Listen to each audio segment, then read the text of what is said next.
Samantala, kapapasok lang po na balita, 30 bahay na po sa Valenzuela City ang nasunog. Nasa 50 pamilya po ang apektado at alamin po natin ang update mula naman kay Marisol Abduraman. Marisol? Connie, problemado nga ngayon yung binabanggit mo na mahigit 50 pamilya. Dito nga yan sa Purok 4, Barangay Mapulang Lupa sa Valenzuela City matapos ngang lamunin ng apoy ang kanilang mga bahay. Totoo na sabi nagkasunod dumating na. Kaya nga sabi, ay nakikita natin sa video. Nag-delete siya.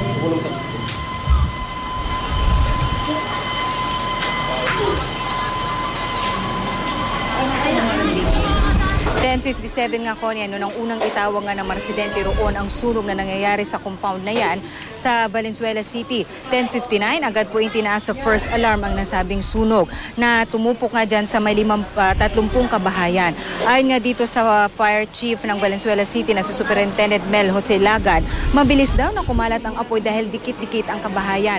Ayon sa mga residenteng apektado ng sunog, wala na raw silang nagawa ng bigla na lamang daw magliyab ang nasabing compound na ayon sa kanila ay mula raw sa bahay ng kapitbahay nila na wala naman daw tao nang mangyari ang sunog.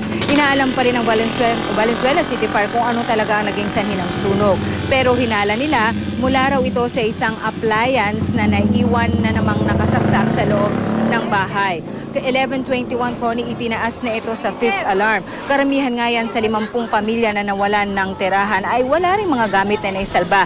Dahil nang magtakbuhan na raw sila para isalba ang kanilang mga kaanak na naiwan doon sa loob, makaripas lamang daw ang ilang minuto, ay agad nang kumalat ang apoy. Yung mga nakikita nyo yan sa video na yan actually ay yung mga kapitbahay lamang ng mga apektado dahil sa takot nga nila na baka nga sila ay madami rin, ay talaga namang kumaripas din sila at kanya-kanyang buhat ng kanilang mga gamit kanina na naisalba. Pasalamat na lamang daw sila at sa tulong na rin ng bayanihan nga ng kanilang mga magkakapitbahay ay naapula ang apoy at nakarating naman agad ang mga bumbero. Bagamat bahagya ngang nahirapan ang mga bumbero dahil may kalayuan nga kung saan nakatigil ang kanilang mga fire truck kanina mula sa lugar na yan kung saan nangyari ang sunog. Samantala, yun nga, gaya ng ating nabanggit ko, hindi nga alam nitong mga apektadong pamilya kung paano ngayon ang kanilang immediate need ay yung paano nila iraraos ang magdamag dahil wala nga silang matutuluyan.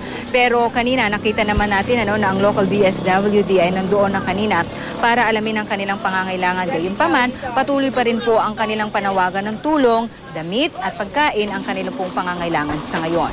Yan muna ang latest mula pa rin po dito sa Mapulang Lupa sa Valenzuela City. Connie? Maraming salamat, Marisol Abduraman.